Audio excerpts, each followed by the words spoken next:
Jangan lupa untuk subscribe dan nyalakan lonceng notifikasinya.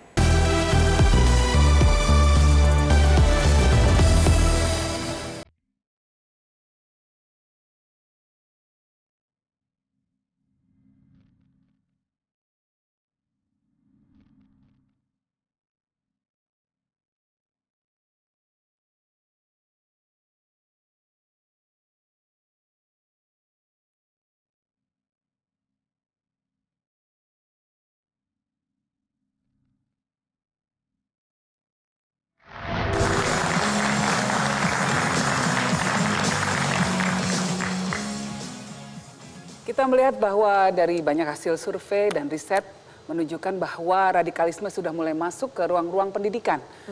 Kita menyaksikan misalnya ada anak-anak TK yang diajari untuk berpawai membawa senjata. Ya. Nah, perekrutan coba dilakukan atau ideologisasi infiltrasi dilakukan mulai dari jenjang paling muda, mulai dari usia PAUD sampai usia dewasa.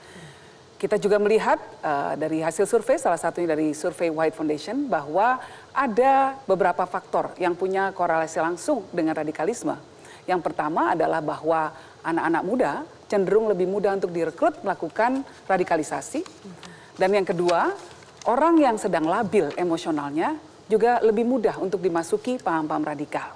Nah, yang ketiga, ketika orang yang sedang labil ini kemudian bertemu dengan orang-orang yang melakukan radikalisasi, melakukan provokasi lewat narasi-narasi yang provokatif, narasi-narasi yang radikal, maka ini kemudian bisa menjadi hal yang sangat membahayakan. Nah, ini Mbak, ini hasil survei kita. Dan tentunya kita berharap bahwa pemerintah bisa mensikapi hal ini dengan juga gerakan yang sistematis. Kami juga menyadari Pak Irfan bahwa pasti tidak bisa pemerintah sendiri yang melakukan upaya-upaya untuk mencegah radikalisme dan perlu juga pelibatan dari masyarakat. Betul, Pak. Ada 3 komponen yang harus terlibat, pemerintah, masyarakat, dan lembaga swadaya masyarakat. Kita tidak menghadapi, bangsa Indonesia sendiri tidak bisa menghadapi kejahatan luar biasa. Artinya apa? Strategi, kebijakan, dan program juga harus luar biasa. Kalau tadi kita sempat membahas bagaimana Khilafatul Muslimin ini memiliki sejumlah sekolah dari tingkat TK, SD sampai perguruan tinggi. Ada 30 sekolah. Yang saya perhatikan ketika mereka menggratiskan sekolah ini menjadi daya tarik bagi masyarakat sekitar. Ketika sekolahnya, mungkin kita tahu biaya sekolah adalah tidak semua orang mampu membiayai sekolah yang berkualitas karena harganya yang mahal, tidak kemudian bisa terakses oleh semua orang. Sekolah gratis menjadi kunci untuk melakukan rekrutmen dini. Itu pendapat saya, apalagi kemudian sempat tadi Samara mengatakan dari mana dananya. Nah, Pak, ini ternyata ada iuran dari Khilafatul Muslimin. Iuran 1.000 per hari sebagai dana kelompok dan anggotanya diwajibkan bersedekah 10-30% dari total penghasilan bulanan. Jadi kalau tidak membayar, mereka dianggap melanggar bayat atau berkhianat atas sumpah yang mereka lakukan. Ini ngeri sekali bahwa kemudian orang tanda kutip secara sukarela mengeluarkan uang yang dia miliki untuk memperbesar atau menguatkan organisasi yang jelas dilarang ideologinya, dan sekolah gratis. Gratis ini sesuatu yang dinanti, yang menjadi angin segar, Pak. Yang ditunggu masyarakat. Betul. Nah, jadi seperti apa kalau Mbak Yeni katakan tadi pemerintah harus hadir. Mbak Afi, ya. Kelemahan dari sekarang kita perangkat hukum ada, tetapi dalam pelaksanaannya susah untuk pembukuan aset, itu susah sekali di lapangan. Jadi walaupun kita sudah identifikasi, iya, jadi pembukuan aset itu teknisnya tuh susah. Misalnya BNPT sudah berpendapat seperti apa, kemudian nanti lembaga lain itu nanti akan susah, sehingga itu masih eksis terus. Beberapa bulan yang lalu ditemukan 13.000 kotak amal. Kotak amal disalahgunakan. Dia bisa mengumpulkan 70 juta per bulan. Kotak amal itu yang kemarin diketahui ditaruh di pusat perbelanjaan. Pusat perbelanjaan. Masyarakat kan kalau ada 500 perak ya sudah diikhlaskan. Jadi mereka manipulatif juga ya Pak, menggunakan menyalahgunakan sosial kotak-kotak dan amal. Agama dengan memakai kotak-kotak amal tadi, dan kemudian hasilnya juga besar sekali. Yang saya baca laporan dari aparat keamanan sampai puluhan miliar ya Pak ya hasilnya. Jadi soal kita mau bersedekah aja harus hati-hati tuh. Yang menarik begini Mbak Afi, kalau informasi hoax, kita bisa cek kan ya di Kominfo itu apakah informasi ini benar. Tapi kalau ada kotak amal, kita bisa nomornya, kemudian PT atau yayasannya punya siapa kan kita nggak tahu. Nggak tahu, betul. Dan gerakannya justru lebih banyak di media sosial mungkin dibanding media sosial. Iya. Offline dan online. Itu yang tadi saya katakan, ada 3 hal yang dia tidak pernah lakukan, berhenti lakukan. Perekrutan lewat media sosial, online, offline, kemudian pendanaan dan pelatihan paramiliter. Mungkin Pak Nalis atau Pak Idris bisa menggambarkan secara real kalau di lapangan pola perekrutan yang dilakukan. Offline misalnya, secara kalau online langsung dulu, itu, kalau online itu biasanya begini, mereka gimana? akan melakukan canvassing. Ini siapa sih yang Yang profilnya menjadi cocok, spotting. yang suka Korban, spotting calon ya, yang korban. akan yang punya simpati terhadap isu-isu yang mereka usung. Nah dari situ kemudian bisa di DM dan diajak ketemu kopi darat. Nah, dari situ kemudian infiltrasi lebih lanjut dan lebih intensif akan dilakukan. Saya pernah ngobrol di fase yang tadi Mbak bilang itu kan ada yang tadi awal riset itu ada labil kan. Nah itu ya titik grade entry gate-nya.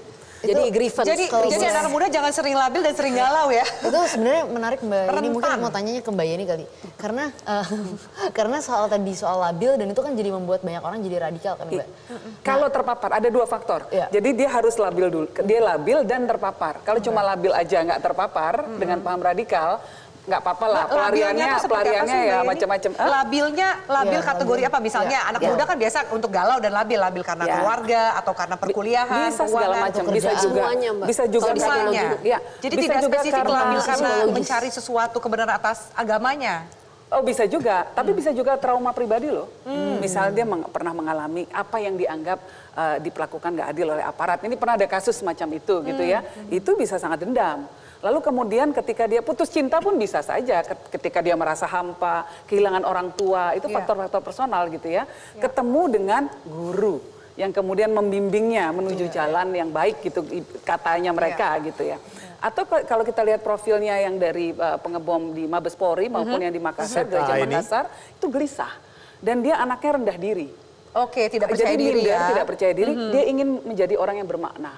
Dan dia ingin mengirimkan orang tuanya untuk masuk ke surga. Iya. Lewat aksinya itu, jadi kemudian salah yang apa namanya orang yang melakukan radikalisasi ke kepalanya dia mengatakan bahwa kalau kamu melakukan ini, kamu akan dijamin. Di sinilah peran perempuan. Nah, Saya masuk di sini karena kenapa? Peran seorang ibu, kita kenal dalam studi agama ada Al-Madrasatul Ula, sekolah pertama itu adalah ibu. Jangan sampai tidak ada ruang kosong mereka dalam mencari jati diri, tidak ada kehadiran orang tua. ZAA ini semester 5 dia berhenti. Semester awal tidak ada pendampingan. Jadi kuncinya tadi kembali ke pertanyaan Samara kan, apa yang harus dilakukan? Sebenarnya intinya kan gini, kalau dari tadi apa yang kita bahas ini sepertinya awalnya itu juga dari masalah kesehatan mental Mbak Yeni. Ada yang bisa begitu. Iya kan, ada efek psikologis yang sangat kuat dan tiba-tiba jadi bahasanya itu coping mekanismenya itu adalah pergi ke agama, tapi agama yang penafsirannya salah gitu. Betul. Nah kira-kira apa dong ruang-ruang jangan lupa ya, di Iya. teori perkembangan religiusitas itu setiap agama, semua manusia yang punya agama itu dia dari egosentrisme nanti sampai ke wisdom, itu di tengah-tengah tuh ada dogmatis. Betul. Jadi ada masa dogmatis dulu. Nah itu bahayanya kalau ketika seperti itu ketemu dengan rekruter. Ketika anak tuh kalau Tuhan sayang sama saya, kalau saya dapat sepeda, itu egosentris tuh masih semua diri sendiri. Kemudian nanti ada masa dogmatis ketika halal haram benar salah sholat 5 waktu, pokoknya semua ritual-ritual agama itu. Kemudian ada masa transisi di mana dia kenal orang yang beda kepercayaan sama dia, baru dia readjust lagi sampai akhirnya nanti menuju wisdom. Nah kalau kasus-kasus pelaku ini secara psikologi dia baru nyampe di dogmatis itu, mungkin belum nyampe ke wisdom yang seperti sudah salah arah. Iya. Tapi mungkin nggak dia akan selalu stuck di dogmatis? Bisa, bahkan orang 50 tahun bisa sampai masih di dogmatis. Nah, karena itu penting sekali kita menyediakan ruang-ruang untuk membimbing anak-anak muda yang sedang gelisah ini. Bentuknya seperti apa? Konseling, bentuknya pendampingan, mentoring, dan lain sebagainya. Itu harus aktif. Dan dalam hal ini kampus, SMA, pondok pesantren, dan lain sebagainya, jangan digampangkan isu-isu semacam ini. Ketika anak merasa gelisah, mereka tahu. Nah, yang paling penting orang tua, tadi yang Bapak bilang.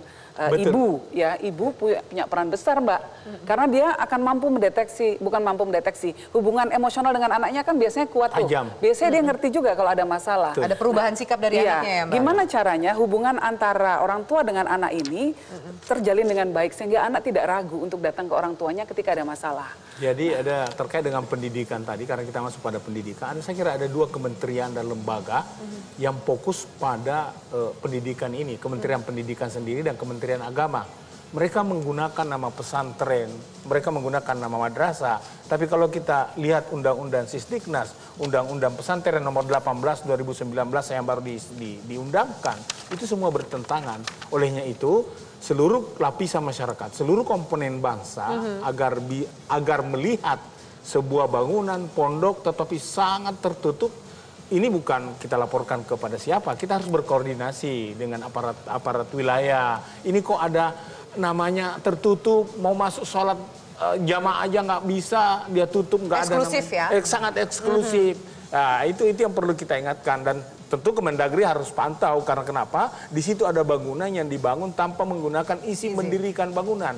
Jangan-jangan tidak ada Pancasila, tidak ada bendera di dalamnya. Ini Makasih Pak upaya Irfan, nanti cegah. kita bahas lagi ya Pak, lebih mendalam, terutama peran perempuan dalam menangkal radikalisme di segmen berikutnya.